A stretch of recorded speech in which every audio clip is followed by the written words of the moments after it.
The two questions that pop up most often are, how did I get here and how did I learn all this stuff? And it's kind of a crazy story, but I think it's super relatable to a lot of people. None of it would have happened without an overwhelming amount of support from basically everybody in my life. We're talking my family, of course, friends, old shop teachers that I had in middle school even, people in the industry willing to share and willing to help. And I think a lot of that comes from just being humble and being able to talk to anybody, just being that relatable person that's also reachable.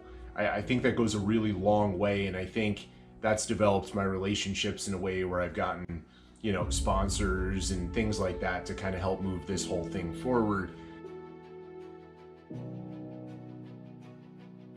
It definitely all started with an absolute obsession with bicycles as a kid. I know that's not really any different from a lot of other people that are in some sort of car industry. Everybody, when they're young, I feel like you're almost kind of born with that mindset of just wanting to go fast, having that freedom. But I mean, we used to build sketchy jumps, jump them over our little sisters. I even broke a frame doing that once. I guess my early teenage years, basically it transitioned into motocross racing. So I think I'd gotten my first actual dirt bike. It was a Yamaha YZ80 back when I was in fourth grade, and I just fell in love with that. Being off-road, jumping through the air, it was basically everything I did on bicycles, just faster and louder, right? With an actual engine and suspension and things like that. And then obviously from motocross, and after getting hurt a bunch racing that, I still got some hardware in my body from that. I basically started to get old enough to where I could drive. But growing up, there was also always cars around. I mean, always. 70 Chevelles, a 55 Chevy pickup truck, a 57 Chevy Nomad. So there were just always cars around. My uncle's a race car driver, so I grew up a lot of the time spending weekends at the racetrack, over at his house, checking out the suspensions and frames and those kinds of things. And then I got a little bit older and I started being able to drive my own cars. My dad and I had found an old 1970 Cougar. We did what we could at home. I had some help from my dad, who was also into it. And, I was doing things to the suspension of that back then that was in my budget, right? Like cutting the springs so that it sat lower. I mean, it rode like crap, but it worked. But just really fun stuff, right? Like that high school, early college days, those were some really fun times when it came to experimenting with custom cars. All my friends were involved in it.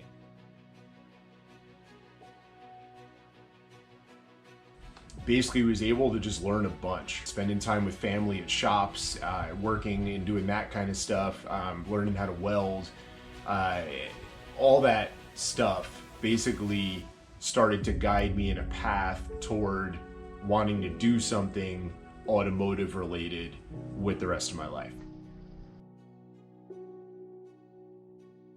After college, I got into a little bit of maybe a street racing scene. You had a little bit of money, you were able to buy bigger turbos, maybe a little bit more of a nicer car. And we got further into suspensions because we wanted our cars that made a lot of power, to hook and book kind of deal. And, and it was a lot of fun, and I had a blast doing it, made even more friends in that industry. Of course, there were Jeeps throughout the years, but there was really nowhere to off-road where I grew up. So that was kind of, if you were into cars, it was about going fast. But before I got in real trouble or got really hurt, doing something like that. We wound up moving my family to Texas. And once we got here and the off-roading that's available in the southwestern United States, I was all in on the off-road scene.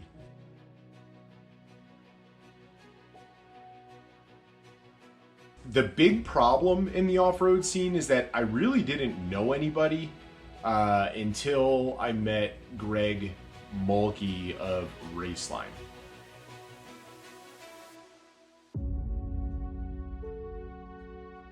I'd come across a set of beadlocks that I was able to get my hands on for basically a donation, but they were 8-lug beadlocks. I wasn't on 1 tons, so I wound up buying a set of 5-lug beadlocks.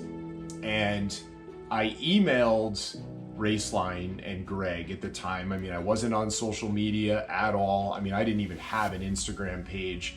So I emailed Greg, and through emailing back and forth, and just telling him how awesome I felt like, you know, his company in the industry and how it was, and knowing the story behind it, that kind of fostered a relationship there. And then I started an Instagram, and I listen to people on Instagram. It seems weird to call them fans, but I mean, they are, right? And without you guys, I wouldn't be doing any of this, and it wouldn't be, you know, as successful as it is already so early in its career. People were urging me to put it on YouTube. That's basically how I started the YouTube. So, you know, it's kind of a long, twisted, weird story. But like I said at the beginning, I couldn't have done any of this without my friends and the support of people that I've met in the industry, and you guys, right? You guys are what make all of this possible. So, you know, I started off, I got a really good friend I actually met at a local off-road park, and he wound up showing up. We didn't know each other, but Rolly and I, we hit it off right away. We basically became best friends. So in rock crawler off-roading terms, that's called a big ass rock.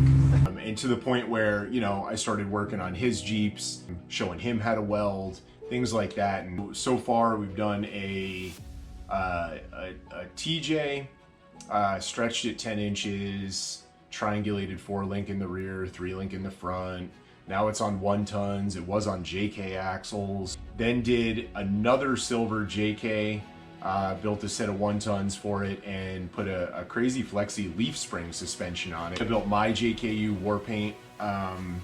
That's got 3-link long arms, front and rear, and another set of 1 tons. Working over here on this old gal, the CJ. I realized that everybody's capable of building this stuff. None of it's rocket science. You just need to have a couple of particular skills. No one was born knowing that. So you can develop those skills if you put your mind to it. And then you just need someone to kind of show you how to do it and share it with you. So the goal of my channel and the YouTube and why I'm doing this is to basically show you guys how, on a normal everyday guy budget in a normal, you know, garage here, that you can build stuff that flexes really well and performs really well. So I can't thank you guys enough. I can't say it enough. You guys are the ones that support this and make all of this possible. But you guys are also the reason I'm doing it, right? As I want to show you guys just how to build stuff. But you know, I like off-roading. I like the culture. I like the family that it creates, because it truly is a family. And the response and the support you guys have given me, even just over social media, but certainly when I bump into any of you out on the trails, is just awesome. And I consider all of you part of it. So I really appreciate it. I really thank you guys so much for it. And hopefully you'll subscribe and follow along for the rest of this crazy ride, because I'd like to keep sharing knowledge with you guys. And in a way I've given back by doing that, but I have some plans in the future to give back in a really big way.